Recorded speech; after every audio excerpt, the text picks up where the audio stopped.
Good evening student, welcome to my social class. So today we will be starting a new lesson. The new lesson name is Rise of Nationalism. Yes, Rise of Nationalism, which is present in the NCERT book of class 10, and it is a very important chapter in which most of the students get confused. There are a lot of important events that we have to know regarding the rise of nationalism, and most of the students forgot those events. So I will be telling you all the events one by one, and also we will be understanding some of the important question and answers so that you can write it all in your during your examination. So let's begin. Well, you can see here the first chapter, the first picture, which was painted by Frédéric Soriot. So Frédéric Soriot, a French artist, has painted this picture, and this is the picture which is personifying unity. Here you can see one statue. This is the Statue of Liberty. Statue of Liberty is personified as a female.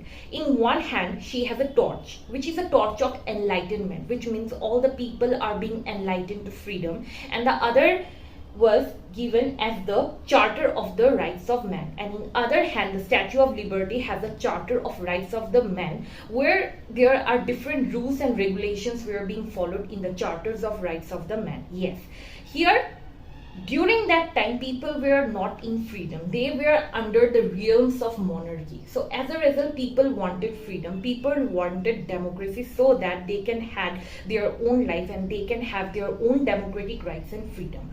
Also, you can see here in the picture that different kinds of men and women of all age groups, of all social groups were in the same line. In the same line, they were traveling, carrying different flags, carrying their different ideologies, which is the meaning is that he, the painter, is trying to personify, he is trying to express the feeling of unity, the feeling of liberalism, the feeling of fraternity among the people. You can see here in the first one, that is the tricolor. Yes, leading the procession was past the Statue of Liberty are the United States, Switzerland, and the nation states like France, identifiable by the tricolor. In the first, it has been given that the whole line is being followed by United States and Switzerland. The first part comes the United States and Switzerland, which is followed by a tricolor. Yes, France. France has been followed by the flag, tricolor flag. You can see here a tricolor flag at the beginning. And then comes the people of Germany. The people of Germany actually bear the flag of black, red, and golden. You can see in the picture that the people of Germany are being followed by the people of United Nations, Switzerland, and then comes the France, and then comes the France, which also has the flag of tricolor, and then comes the Germany people bearing the flag of golden, red, and black. Also following the German people are the peoples of Austria, the two kingdoms of the Sicilies, and the Lombardy, Poland, England, Ireland, Hungary, and Russia. Here it has been shown the fraternity, the friendship, and the support among the people of different countries. So here we can write the question. So what question we can poetry here? So the first question we can poetry here, that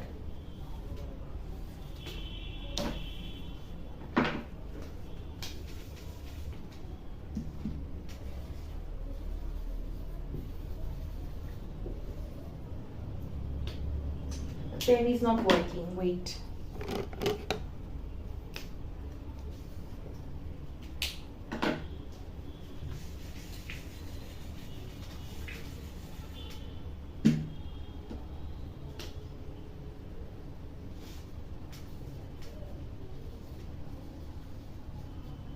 What is the highlighted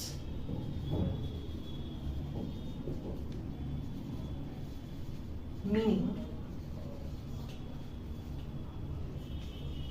of the painting?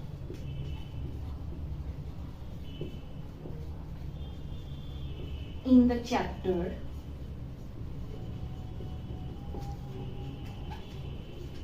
Rise of Nationalism.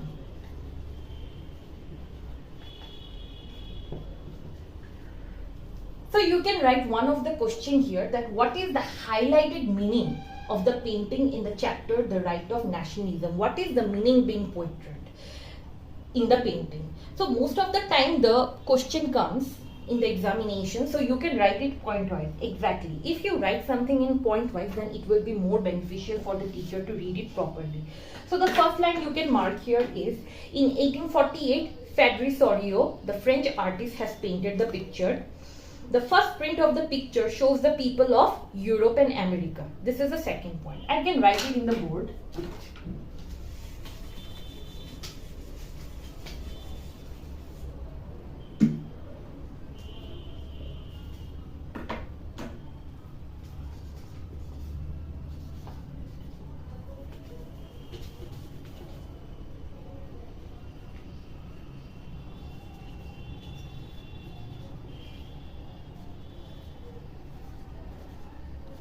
In 1848,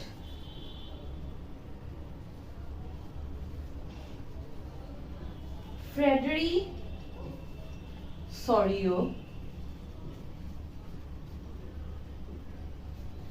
the French artist, painted the picture. Number 1 point. You can write here number 1 point, that in 1848 Frederic Soriot, a French artist, has created the picture. And second, it is the picture of democratic and social republics. It is the picture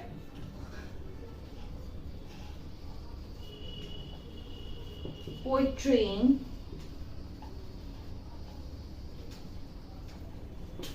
democratic and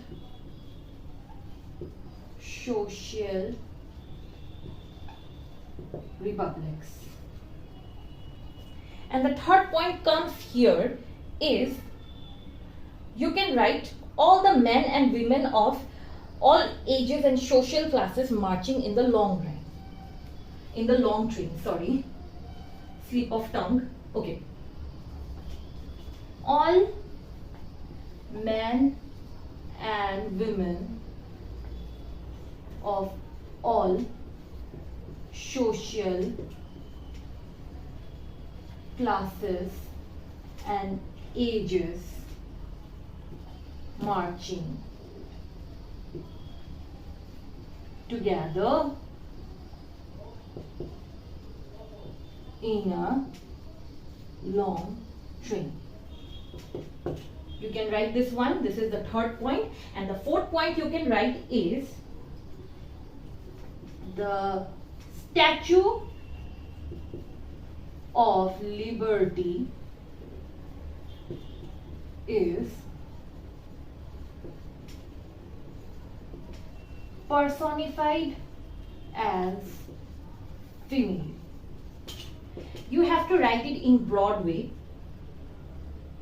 So, she bears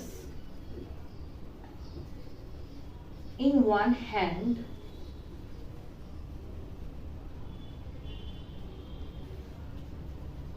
the torch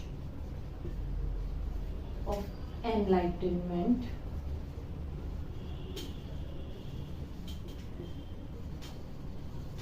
and in other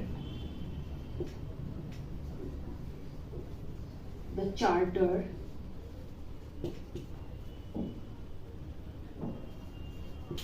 of the rights of men. These are the 4 points, important points I have highlighted here. And the fifth one you can write is, it is the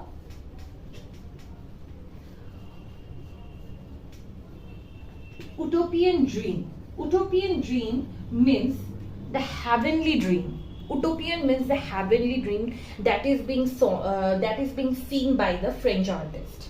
It is the utopian dream or vision, you can write,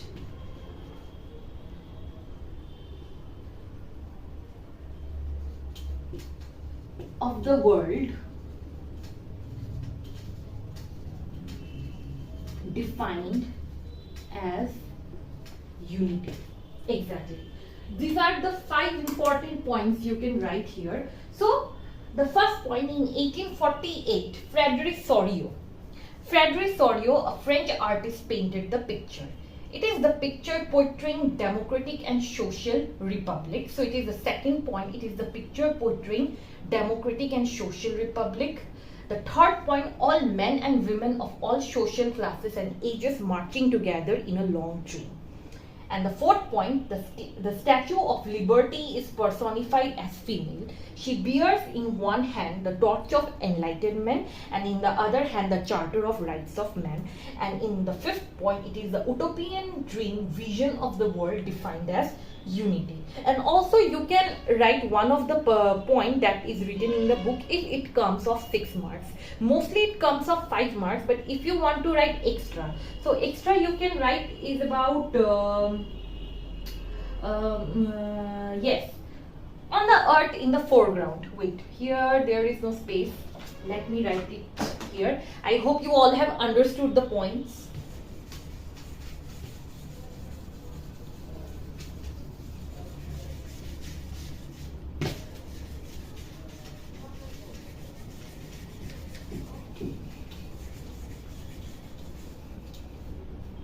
And the sixth one, you can write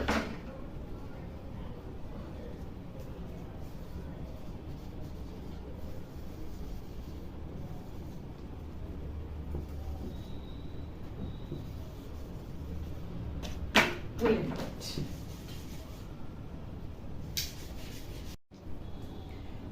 Okay, there was problem with the board, so let's start. The sixth point we can write: on ground lying the shattered remains of the absolute monarch. Yes, on the ground you can, it is highlighted in the picture that there are some of the shattered remains. These are the shattered remains of the absolute monarch, that the country was in monarchy and they were all being removed by the people, and now they are in the United Nation. They are in the United, like you can say, in a process of a modern country, a democratic country, you can say. So here it has been said that on the ground lying the shattered remain of the absolute monarchy. Yes, the sixth point you can write this one and you will get 6 out of 6. This is the easy one, you can say. So there is nothing tough in between.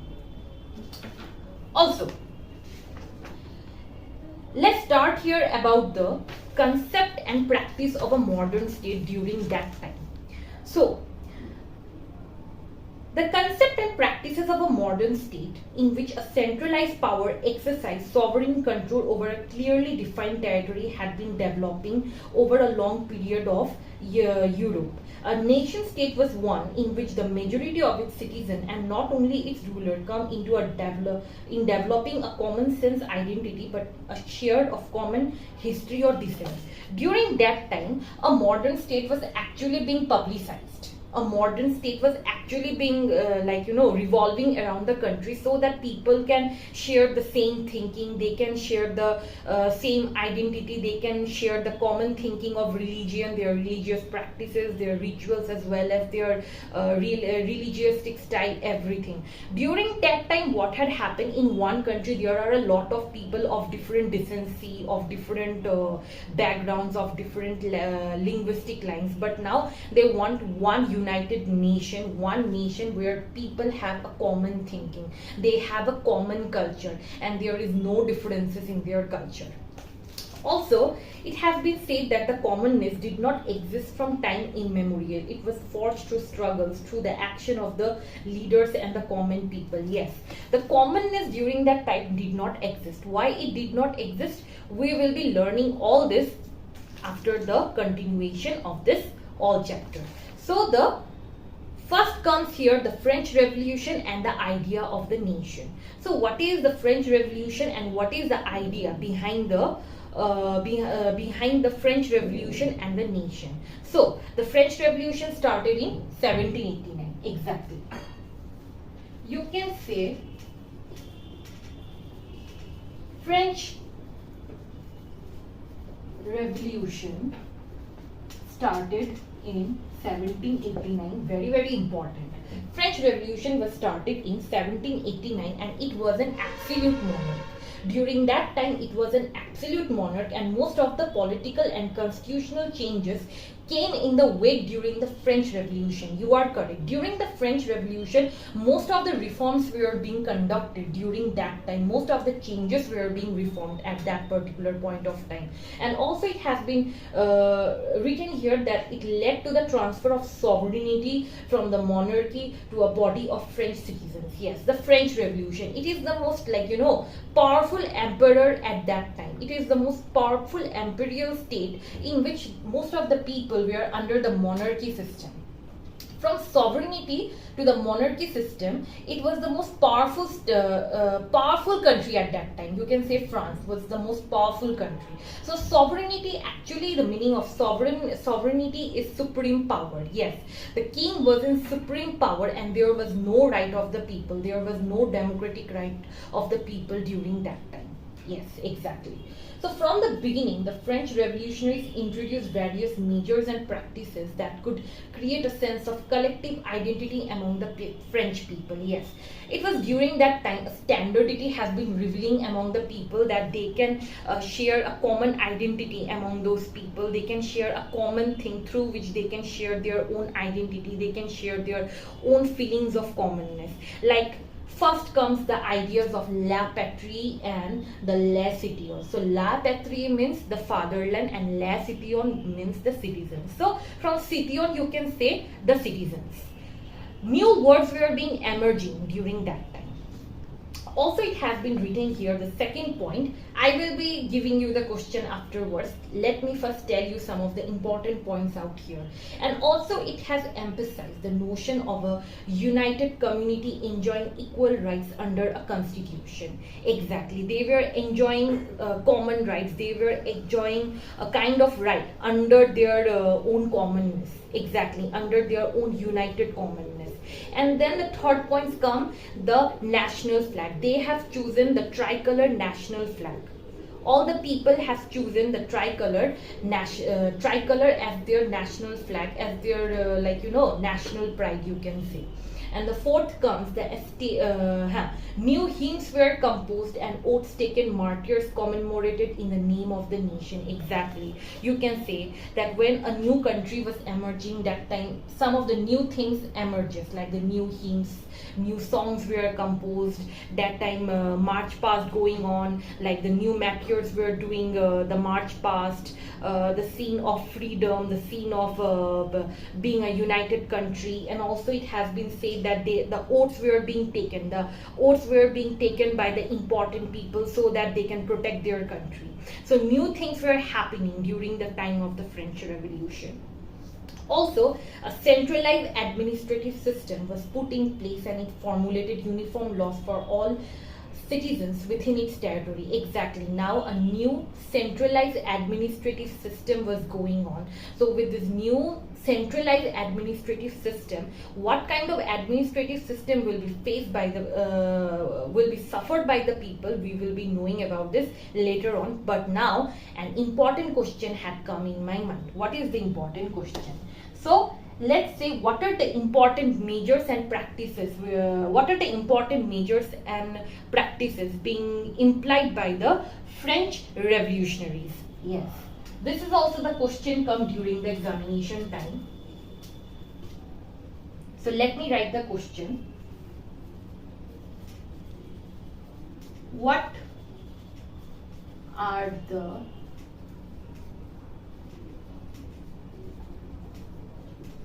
important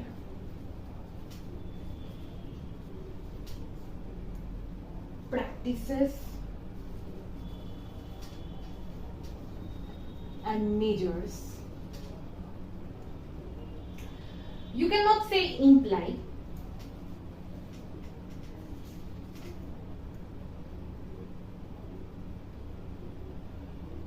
Being owned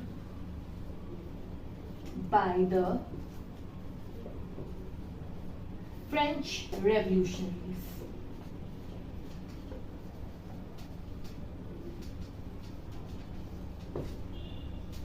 Or you can write another question. Another question comes in my mind. What are the measures and practices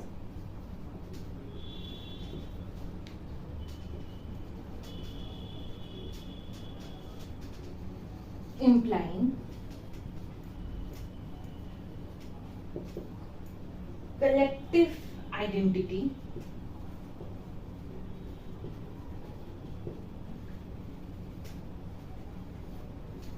among French people? So these both are important questions. You can see the first question, what are the important practices and measures being owned by the French revolutionaries and during the time.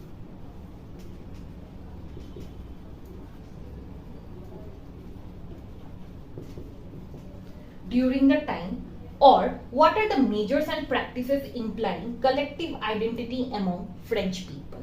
So let me write the following points so that you can understand it more better.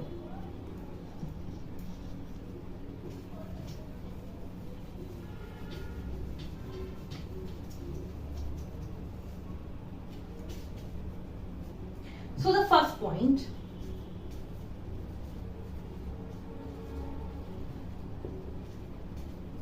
the ideas of la patrie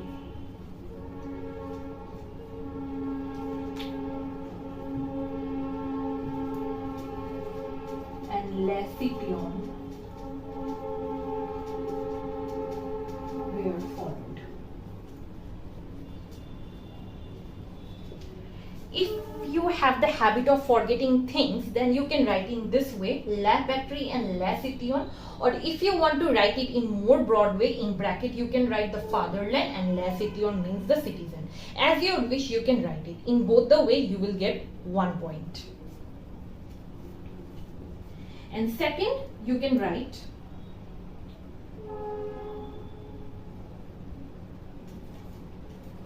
a new French flag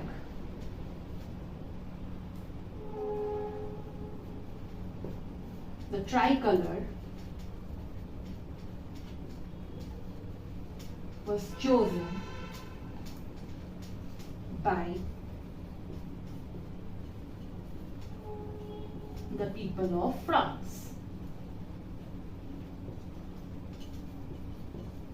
This is the second point. And third point, you can write new hymns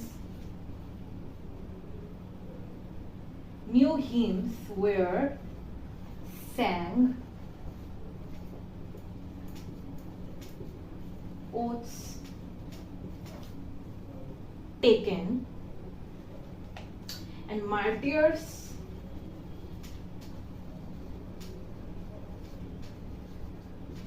commemorated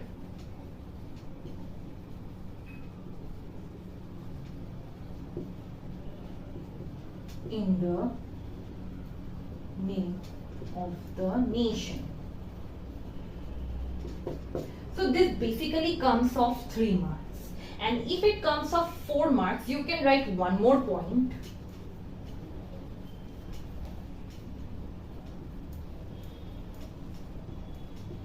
A centralized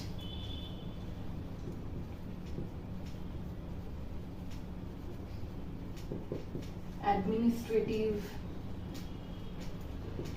system formulating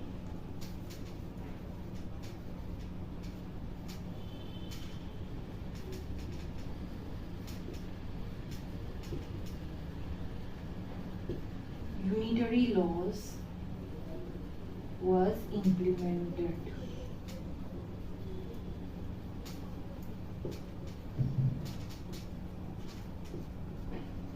Within the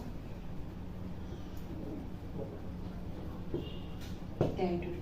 these are the 4 points you can write. So the first point comes the idea of la patrie and la citoyenne was being followed. A new French flag, the tricolor, was chosen by the people of France. The third point comes the new hymns were sung, oaths taken and martyrs commemorated in the name of the nation.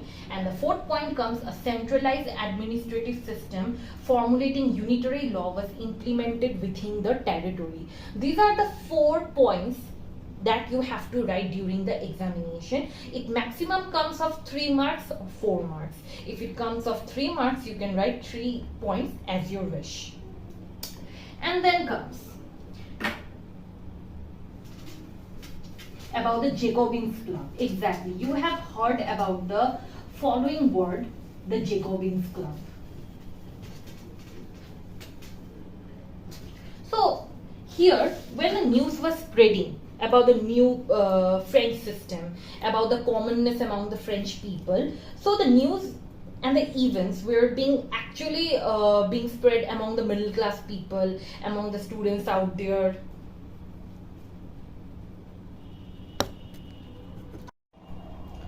So one of my student has called me and he has requested me to do in both the languages, English as well, Hindi as well. So I will be explaining in English also और मैं हिंदी में भी आप लोग को समझाऊंगी. So Hindi में समझने से आप लोग के लिए ये बहुत इजी होगा. तो चलो हम लोग फिर अभी पढ़ते हैं. So we will be learning about the Jacobins Club. So Jacobins Club के बारे में यहाँ पे ज़्यादा कुछ नहीं दिया हुआ, but what had happened when the ideas of French people being revolutionized, or you can say it was spreading. So ये ज़्यादातर ये सब न्यूज़ मिडिल क्लास पीपल लोग के यहाँ पर भी स्प्रेड हो रहा है. यहाँ पे जैसे लिखा हुआ है, when the news of the events in France reached different cities of Europe, students and other members of educated middle classes began setting up Jacobins Club. Yes, as the news were being spreaded among different countries, or around the countries, that time most of the people started setting up Jacobins Club. वो लोग Jacobins Club set करना शुरू कर दिया for actually revolutionizing their own ideas. वो लोग खुद का idea share कर सके for that reason. Also, it has been given their activities and campaigns were being prepared for the French armies which moved into Holland, Belgium, Switzerland and much of Italy in the 1790s. With the outbreak of the Revolutionary Wars, the French armies began to carry the idea of nationalism abroad. Yes, exactly. During that time, as to carry the idea of nationalism, वो nationalism का idea चारों तरफ spread करने के लिए वो जेकोबिन्स club set किया हुआ था, सो दैट वहां पे जितना भी फ्रेंच आर्मीज थे, that they were preparing for the French armies and they have move to Holland, Switzerland, Belgium, so that वो लोग नेशनलिज्म का आइडिया स्प्रेड कर सके. सो ऑब्वियसली ज्यादातर लोगों को इसके बारे में न्यूज मिलेगा, as well as it will become a united country as well. The main fact is that monarchy में क्या प्रॉब्लम है, मोनर्की अ काइंड ऑफ एक डोमिनेटिंग कंट्री हो जाता है. During the time when France was a monarchy country, तो ज्यादातर people एक एम्परर के अंडर में है. सो एक एम्परर के अंडर में होने के कारण बहुत लोग खुद का फ्रीडम उन लोग को नहीं मिलता. They were not liberal, they didn't got the liberal rights. Also they didn't have their own freedom of speech, their own freedom of education और anything. And in fact women were said to be in a minor state. तब उस समय जितना भी women थे उन लोग को ज्यादा प्रिविलेजेस नहीं दिया जाता.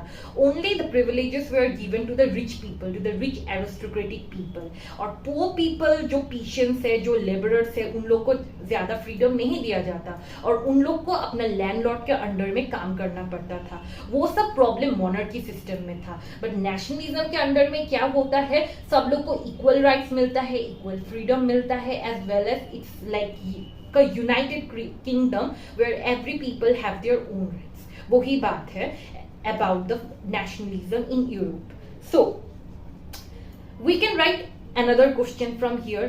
Yes, तुम जितना पैराग्राफ पढ़ोगे उतना ही क्वेश्चन तुम्हारा माइंड में आएगा. जितना क्वेश्चन तुम्हारा माइंड में आएगा उतना ही क्वेश्चन का आंसर तुम लोग लिख पाएगा एग्जामिनेशन के टाइम में.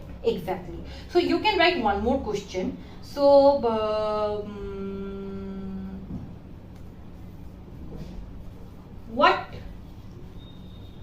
was the idea behind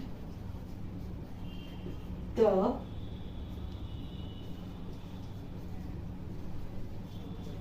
setting up of the Jacobins Club? Yes, this is the important question. It can come from 2 marks also, it can come for 3 marks also. What was the idea behind the setting up of the Jacobins Club? So Jacobins Club क्यों set किया गया था? So इसका answer हम लोग लिखते हैं. I hope you can see the board. So as the news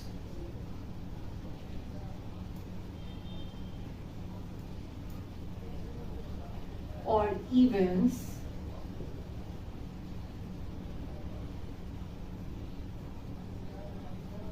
of France reached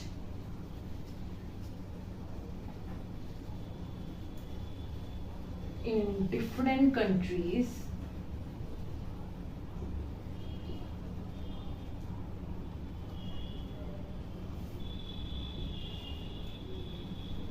students and other middle class members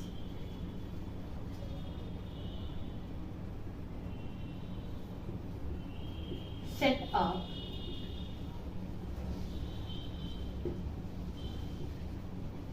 Jacobins Club. This is the first point. As the news or events of France reached in different countries, students and other middle class members set up Jacobins Club. This is the first point. And second point,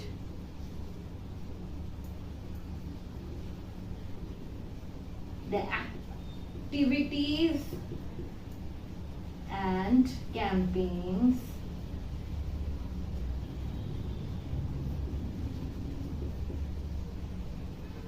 prepared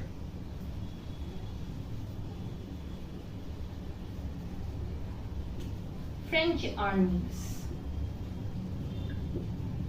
to revolutionize the ideas of nationalism. Finish. ये 2 point लिखने से हो जाएगा क्योंकि the main fact is that यहाँ पे और बहुत सारा जगह का नाम है.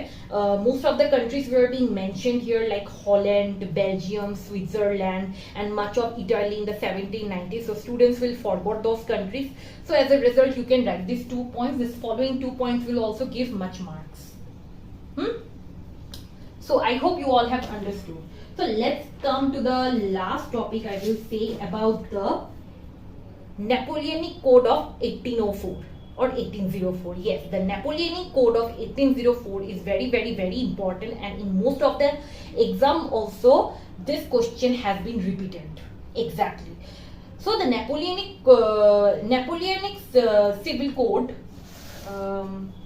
Civil Code of 1804, it has been actually mentioned, but it has been actually reformed by Napoleon Bonaparte when he was the emperor of France. So what had happened and what were the reforms that were being implemented by him? उसने क्या क्या नया rules और regulation follow up किया सो that वो लोग people का life और इजी कर सके. When he was the emperor of France, what changes he actually implemented? Let's learn about that.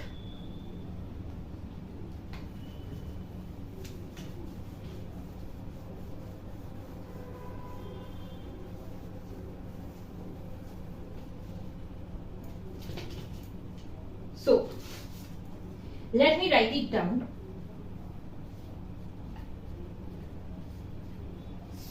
Civil Code of 1804 by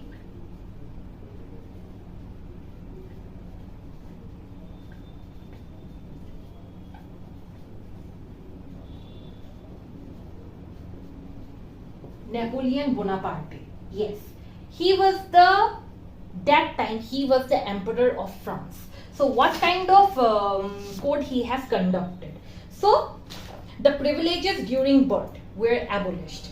मतलब जो rights, जो privileges जो जन्म के टाइम में मिलता था लोगों को, वो सब बंद किया गया था. और privileges you can say about is like you know, जब एक बच्चा जन्म होता है, ही और she was born in a rich family, वो एक बहुत अमीर फैमिली, अमीर खानदान में उसका जन्म हुआ, तो एज अ रिजल्ट क्या उसको प्रॉपर्टी मिल गया, बहुत बड़ा जमीन मिल गया, बहुत बड़ा जायदाद मिल गया. So this we are all being abolished by Napoleon Bonaparte, which means the privileges during the birth rights were abolished. ये चीज नेपोलियन बोनापार्ट ने बहुत अच्छा किया, I will say that. Also, it established equality before the law and secured the right to property. Exactly. So, उसने equality लाया. The law, the equality, he implemented equality before the law, and also right to property was being secured. लोगों का खुद का property होना, जैसे कि वो लेबरर हो, वो फार्मर हो, जो भी हो, उन लोग का प्रॉपर्टी सेफ रहे, उसने वो चीज इंप्लीमेंट किया. Exactly, everyone is equal before the law. Third point उसने दिया that this code was exported to the regions of French control as well. जितना भी कंट्रीज जो फ्रेंच के अंडर में था, जो फ्रांस के अंडर में था, एज अ रिजल्ट उन लोग को भी वो कोड दिया गया, so that they also implement the same 1804 civil code by Napoleon Bonaparte. So वो कोड दूसरा जगह पे भी एक्सपोर्ट किया गया. And also the fourth point, in the Dutch Republic, in Switzerland, Italy and Germany, Napoleon simplified administrative division, abolished the feudal system and freed peasants from serfdom and manorial dues. Exactly. So उस particular time में जितना भी countries था, जैसे Switzerland, Italy and Germany, during that time the feudal system were being abolished. I think so you have heard about the feudal system in the French Revolution. Exactly, the feudal system means that only the rich people, only the aristocratic people will be exempted from giving taxes, and those people who are laborers, peasants, those who belong from the poor communities, they were to be allowed to give taxes. So the feudal system was being abolished, and also other administrative decisions like the serfdom and manorial dues. Yes, जो laborers और peasants landlord के under में काम करते थे, उन लोग को सर्फ्स कहा जाता था. SERFs, serfs. उन लोग को सर्फ्स कहा जाता था. So those people were being like you know, those people were being freed from serfdom and manorial dues. और उन लोग को लैंडलॉर्ड को एक मंथली फी भी दिया जाता था, एक टैक्स दिया जाता था. तो वो टैक्स अभी लेबरर्स और peasants को नहीं देना पड़ेगा. The laborers and peasants were exempted from giving manorial dues and from serfdom. They were being free from serfdom. ये था fourth point of civil code. Fifth point, in towns guild restrictions were removed. Exactly, guild restrictions का मतलब क्या है, जो trade में आता था. इंपोर्ट और एक्सपोर्ट के मिडिल में जो एक टैक्स दिया जाता था, उसको कहते हैं guild restriction. So the guild restrictions were also being removed by Napoleon Bonaparte, and the transport and communication system was being improved, and as a result the small businessman, the merchants were improving their business. They were like you know incoming in huge amount just because for the free trade. So ज्यादातर profits businessman merchants लोग कमा रहे थे उस particular point of time में. सो उन लोग का लाइक यू नो लाइव्स और बेटर होते गया. And also it has been said that they began to the businessmen and small scale producers of goods in particular began to realize that uniform laws, standardized weights and measures and a common national currency would facilitate the movement. Yes, एक whole country में एक common currency था. जैसे कि हम लोग का whole country में हम लोग का करेंसी क्या है, रूपी है. So as a result the whole country में एक ही करेंसी था. उस एक ही करेंसी में लोग अपना ट्रेड फॉलो अप करेगा, अपना बिजनेस फॉलो अप करेगा, as well as there will be same weights and measures. So ये सब इम्प्लीमेंटेशंस था बाय नेपोलियन बोनापार्टे. तो ये मिनिमम 5 मार्क्स का भी आता है, ये कभी कभी 6 मार्क्स का भी आता है. So it's according to the like you know CBSE board की वो लोग कितना मार्क्स का ये क्वेश्चन देगा. So let's write some of the question regarding that.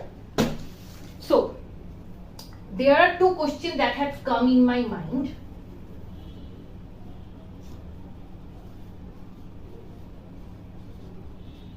Explain the civil code of 1804. So explain the civil code of 1804. ये direct question भी आ सकता है, और if you want an indirect question you can write ये भी question आ सकता है that what were the reforms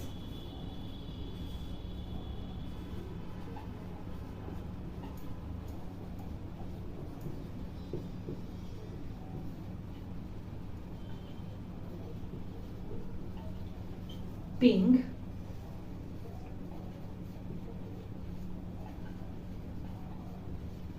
implemented by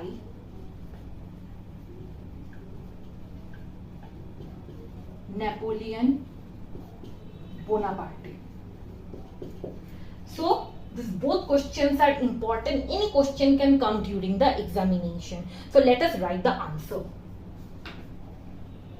I hope you have saw the question. Question जिसने लिख लिया अच्छी बात है.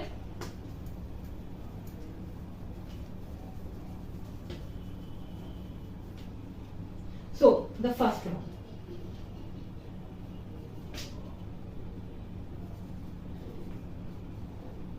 all the privileges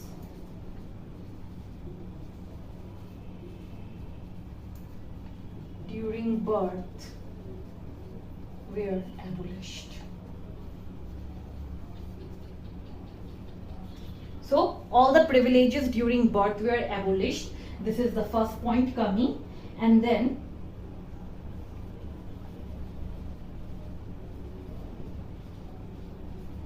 equality before law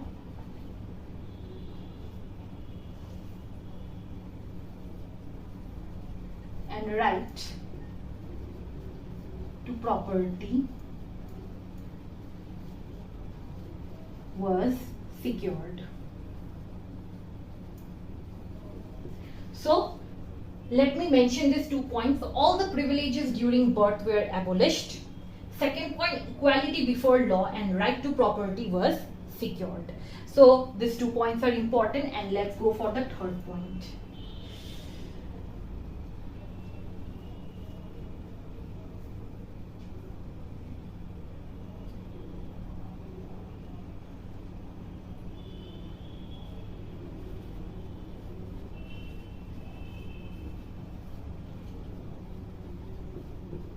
Feudal system was abolished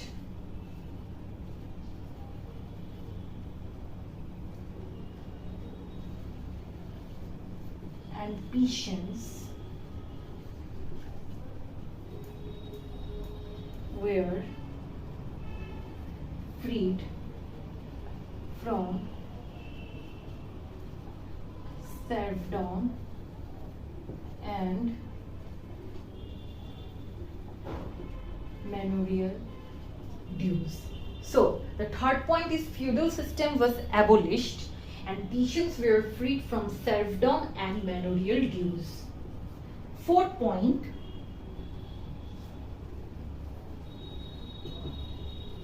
guild restrictions were removed. Guild restrictions were removed. Also, if you want to write, okay, it can also come for 4 marks as well, but let me write 6 points so that it will be more easier for you to understand it more better.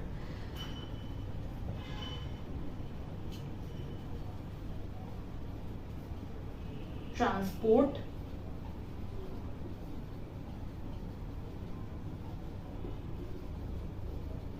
and communication system was improved. Yes. Also,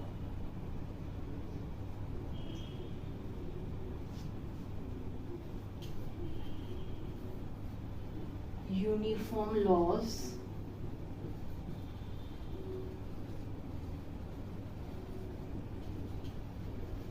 standardized weights,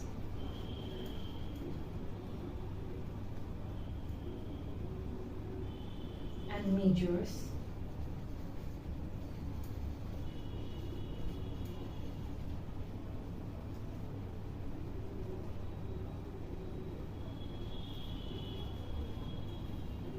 Facilitated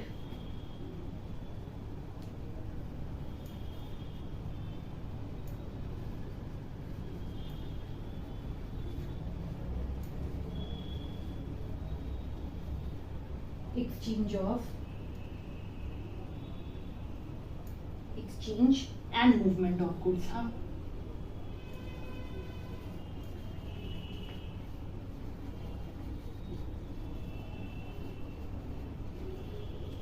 तो ये मैंने बहुत सरल भाषा में दिया है, इससे ज्यादा सरल भाषा मैं और नहीं दे सकती, so that students feel it more secure to learn the answers properly. तो इसलिए मैंने ये आंसर्स ऐसे दिया हुआ है. So the first one, all the privileges during birth were abolished. Second, equality before law and right to property was secured. Third point, feudal system was abolished and peasants were freed from serfdom and manorial dues. Fourth point, guild restrictions were removed. Fifth point, transport and communication system was improved. And sixth point, uniform laws, standardized weights and measures facilitated exchange and movement of goods. These are the 6 points of Napoleon Bonaparte's Civil Code of 1804. I hope you have understood it. Exactly. So ये बहुत easy language में दिया हुआ है. So I hope you all have understood it very clearly.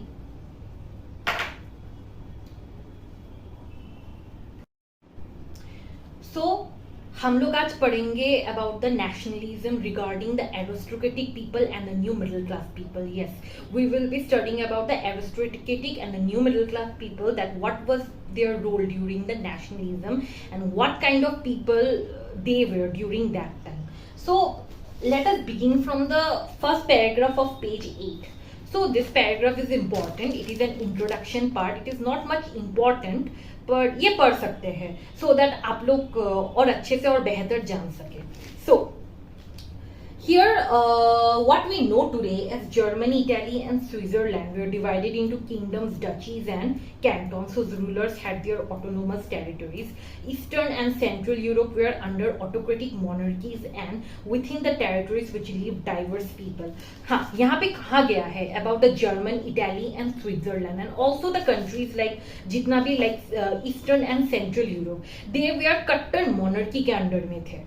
So they were under complete monarchy system. So as a result क्या यहाँ पे कोई democracy नहीं था. They were under complete monarchy system. Under monarchy system होने से भी क्या हुआ, they didn't have a common culture. They didn't have a common identity. जैसे यहाँ पे कहा गया है, they did not see themselves as sharing a collective identity or a common culture. Often they spoke different languages and belonged to different ethnic groups. Exactly. They belong from the same country. वो लोग same country से belong करते थे, but उन लोग के बीच एक common identity नहीं था, एक कॉमन कल्चर नहीं था. यहाँ पे डाइवर्स ग्रुप ऑफ पीपल एक साथ रहते थे. लाइक यहाँ पे एक एग्जांपल दिया गया है about Habsburg Empire that was ruled over Austria and Hungary. For example was a patchwork of different regions and people. Yes, the Habsburg Empire एक एम्पायर था उस पर्टिकुलर टाइम में जो रूल करता था ऑस्ट्रिया और हंगरी, बट वहां पे डिफरेंट काइंड्स ऑफ पीपल था जो डिफरेंट रिलीजन फॉलो करता था, डिफरेंट कास्ट सिस्टम हो और डिफरेंट कल्चर हो, वो लोग डिफरेंट एथनिसिटी से बिलोंग करते थे. उन लोग के बीच एक कॉमन कल्चर नहीं था. वो ही यहाँ पे प्रॉब्लम था about the ideas of nationalism, कि क्यों आइडियाज ऑफ नेशनलिज्म ज्यादातर डाइवर्स होते थे due to diverse kind of people. कहते थे ना, many mind many people. So as अ रिजल्ट वहाँ पे बहुत टाइप के एथनिक ग्रुप्स ऑफ पीपल थे. एज अ रिजल्ट क्या, उन लोग का आइडियाज भी डिफरेंट था, उन लोग का आइडियाज भी क्या करता था, फ्लक्चुएट करता था. Also It included the Alpine region, the Tyrol, Austria, and Sudetenland, as well as Bohemia, where the aristocracy was predominantly German speaking. Yes, वहाँ पे और भी बहुत region था, the Alpine region, the Tyrol, the Austria, and the Sudetenland. But क्या यहाँ पे ज़्यादातर लोग क्या था, German speaking था. Other ethnic groups भी था, other linguistic groups भी था, but ज़्यादातर people क्या था, German speakers था. वो ही बात था कि वहाँ पे diverse group of people एक साथ रहते थे. Also, it included the Italian-speaking provinces of Lombardy and Venetia. In Hungary, half of the population spoke Magyar, while the half spoke a variety of dialects. In Galicia, the aristocracy spoke Polish. Yes, Hungary में half of the population, मतलब वहां पे आधा population क्या language speak करता था, माग्यर speak करता था. उस समय एक लैंग्वेज था Magyar, so they used to speak that language, और बाकी लोग डिफरेंट लैंग्वेजेस स्पीक करते थे. And as well as in Galicia, ये भी एक कंट्री था उस पर्टिकुलर टाइम में. सो वहां पे ज्यादातर जो रिच पीपल थे, the aristocracy used to speak what, Polish. वो लोग पॉलिश लैंग्वेज स्पीक करते थे. Actually Polish is a language belonging from Poland. वो पोलैंड के कंट्री के लोग स्पीक करते थे, बट यहाँ पे गैलिशिया में ज्यादातर लोग क्या क्या स्पीक कर रहे हैं, पॉलिश लैंग्वेज स्पीक कर रहे हैं. वही बात है. Also, besides the three dominant groups, there also lived within the boundaries of the empire a mass of subject peasant people, Bohemians, the Slovaks to the north, Slovenes in Carniola, Croats to the south, and Romans to the east in Transylvania. Such differences did not easily promote a sense of political unity. Actually, in comparison to the aristocratic people, there were more peasant people, there were more laborer people. So as a result, you can say the peasant people. So the peasant people like the Bohemians and Slovaks. एक था Bohemians and Slovaks to the north, एक था Slovenes in Carniola, एक था Croats to the south, and Romans to the east in Transylvania. So इतना differences के कारण उन लोग के बीच पॉलिटिकल यूनिटी नहीं था. एग्जैक्टली यहाँ पे इतना लोग है, इतना नाम है, सो फॉर दैट रीजन ये एग्जाम में आता भी नहीं है. Just it is an introduction part in the chapter. So the main part we will be going about the aristocracy and the new middle class people. So उस particular time में how the aristocracy people used to live. So the first point comes, socially and politically the aristocracy people were the most powerful. Exactly, उन लोग के पास पैसा भी ज्यादा था, तो as a result वो लोग powerful भी ज्यादा था in comparison to the other middle class people. Second, the members of this class were united by a common way of life cut across regional division. Yes, वो लोग aristocratic people थे, so exactly उन लोग का like you know एक common way of lifestyle था. So वो लोग different divisions के होने से भी उन लोग का एक common way of lifestyle था. Third point comes, they owned estates in countryside and they owned town houses. जैसे होते हैं ना rich people, उन लोग का countryside में एक farm house होते हैं, एक town house होते हैं. उन लोग का भी क्या था, बहुत ज़्यादा property था, खुद का town houses था, जहाँ पे वो लोग एक अलग lifestyle maintain करता था.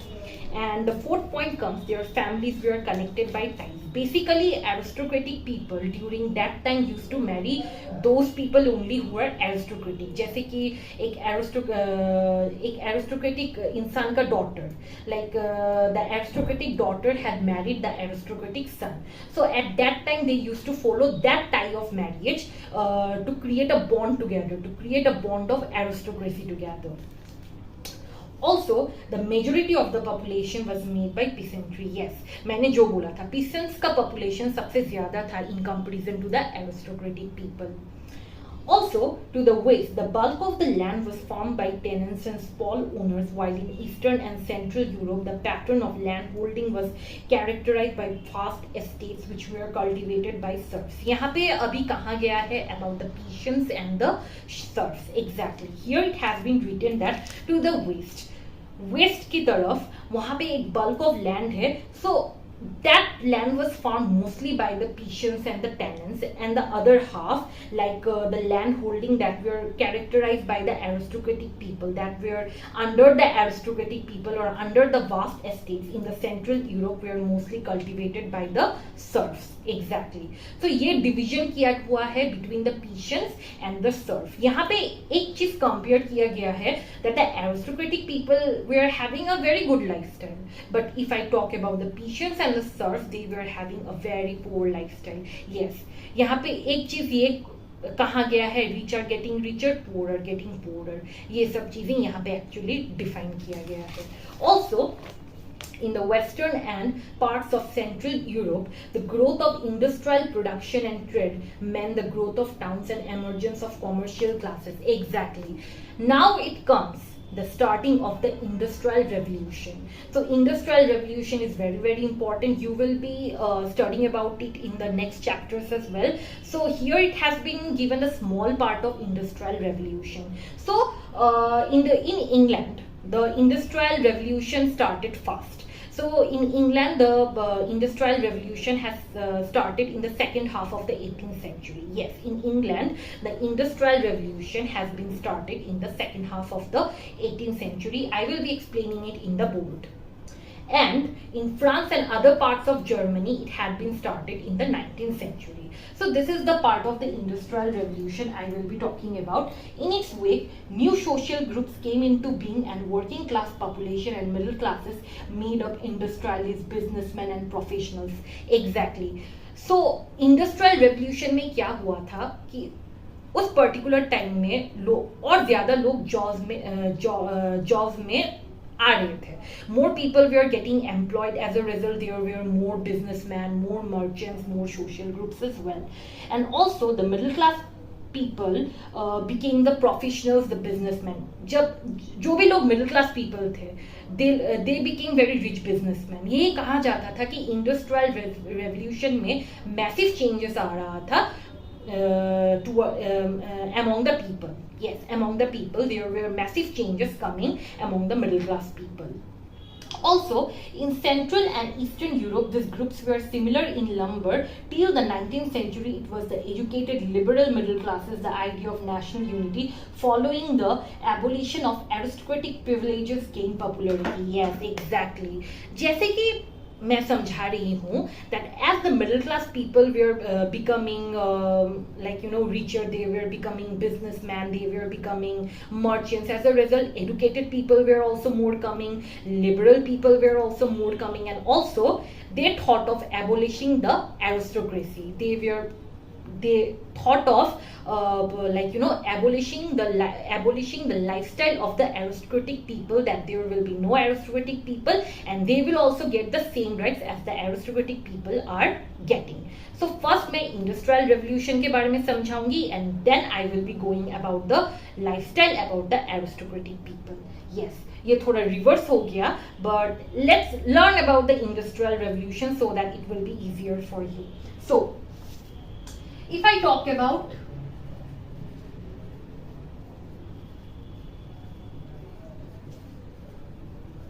industrial revolution,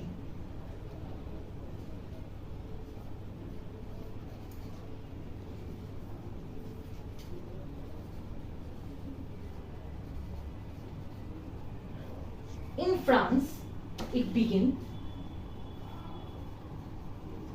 in the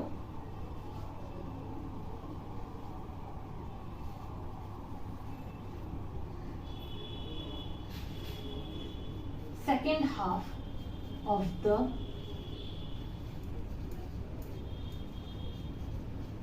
18th century. Exactly. In France, industrial revolution began in the second half of the 18th century. In Germany,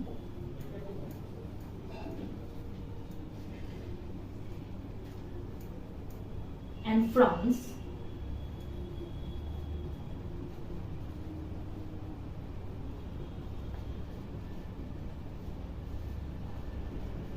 in the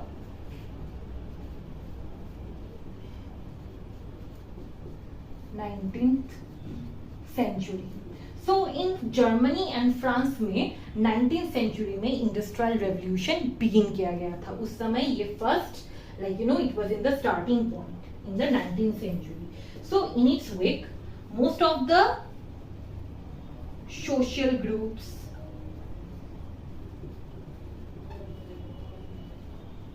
businessmen,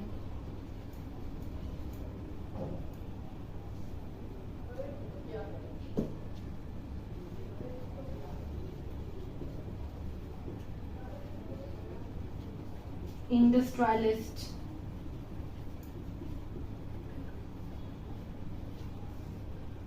and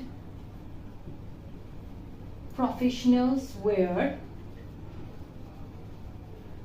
emerging. Yes, during that time many social groups, businessmen and industrialists and professionals were being emerging. उस समय ज़्यादातर like you know businessmen, industrialists, professionals ये लोग धीरे धीरे आ रहे थे, which means you can say that the poor people are getting richer because they are getting new businesses, they are getting new jobs. As a result, their lives are also getting improving. Also,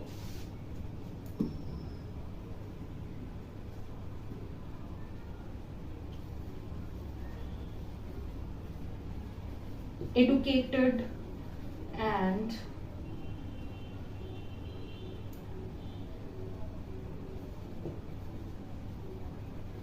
liberal middle class spread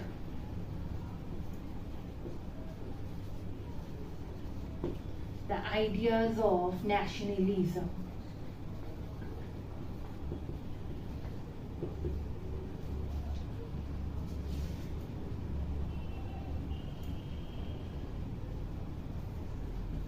Following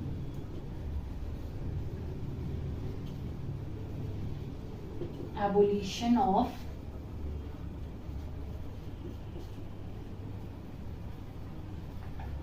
aristocratic privileges, or you can say rights. Easy language में समझा दिया. So the industrial revolution, so I am highlighting this one. Industrial revolution. So what had happened in the industrial revolution in France? It has begun in the second half of the 18th century. In Germany and France, it began in the 19th century. Exactly. Social groups, businessmen and industrialists and professionals were emerging. At that particular time, जितना भी social groups, professionals, businessmen, उन लोगों को new opportunities मिल रहा था. As a result, what they were gaining stardom. You can say that they were gaining more profits, more money, so that they can improve their livelihood. And also, more educated and liberal middle class were spreading the idea of nationalism, so that they can abolish the aristocratic people, the ideas of aristocratic people, and they were actually demanding equal rights, that all people are equal. There are no aristocratic people, no poor people. This is what the idea of nationalism also come during the time of industrial revolution. So now I have an important question about the aristocratic people. So the first question here comes: what are the features or the characteristics of the aristocratic people during the time of nationalism? Yes. So let me write the question.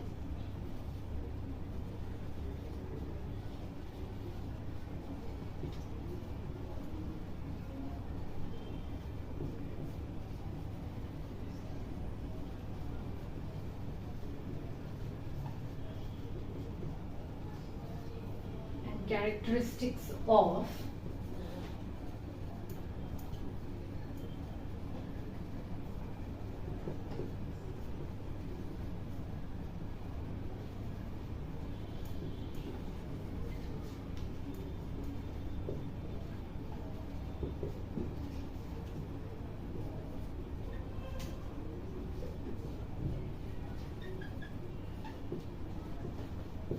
during the time of nationalism. Here you can see the question: what are the characteristic features of aristocratic people during the time of nationalism? Or you can see, or you can write another question.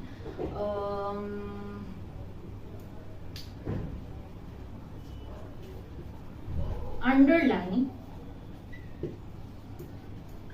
some of the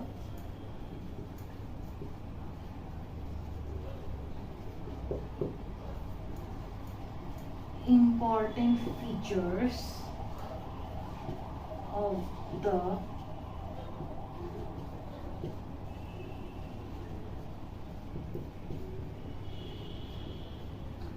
aristocratic people. So you can say that more and less they are direct question. This question actually being repeated during the examination. So much of the points no need to write, only 3 points will be written out there. So it comes mostly of 3 marks. So ये ज़्यादातर 3 mark का ही आता है ना 4 mark का आता है, इससे ज़्यादा आया है भी नहीं कभी, but maximum it comes for 3 mark. So let us write the answer.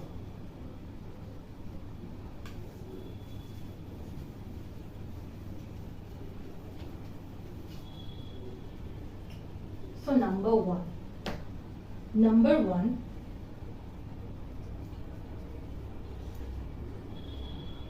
the aristocrats were the dominant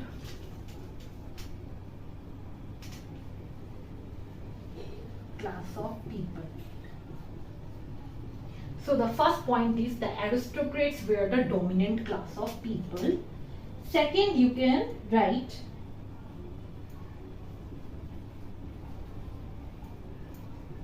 the members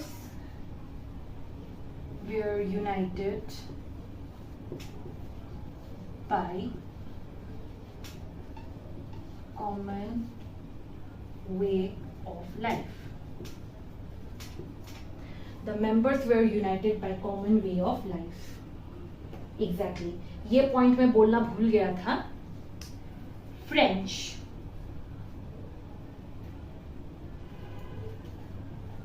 was spoken as a sign of diplomacy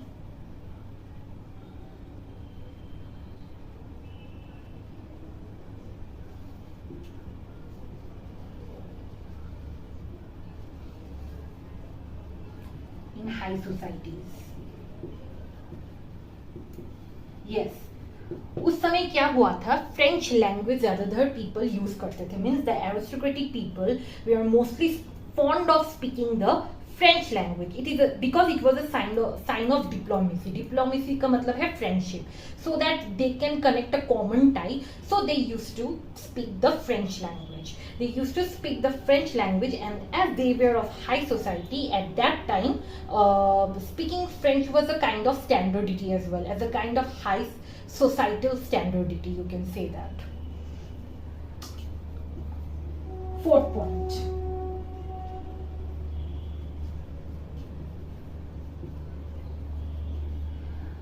The powerful aristocracy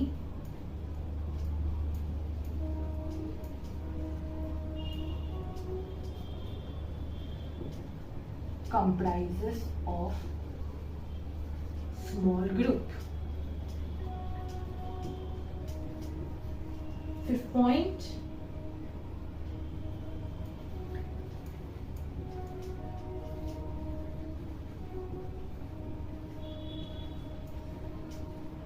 their families were connected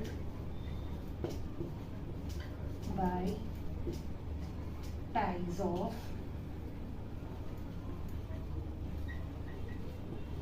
marriage. Exactly. So these are the 5 points which are important, but only 3 points you can write so that you can carry 3 marks.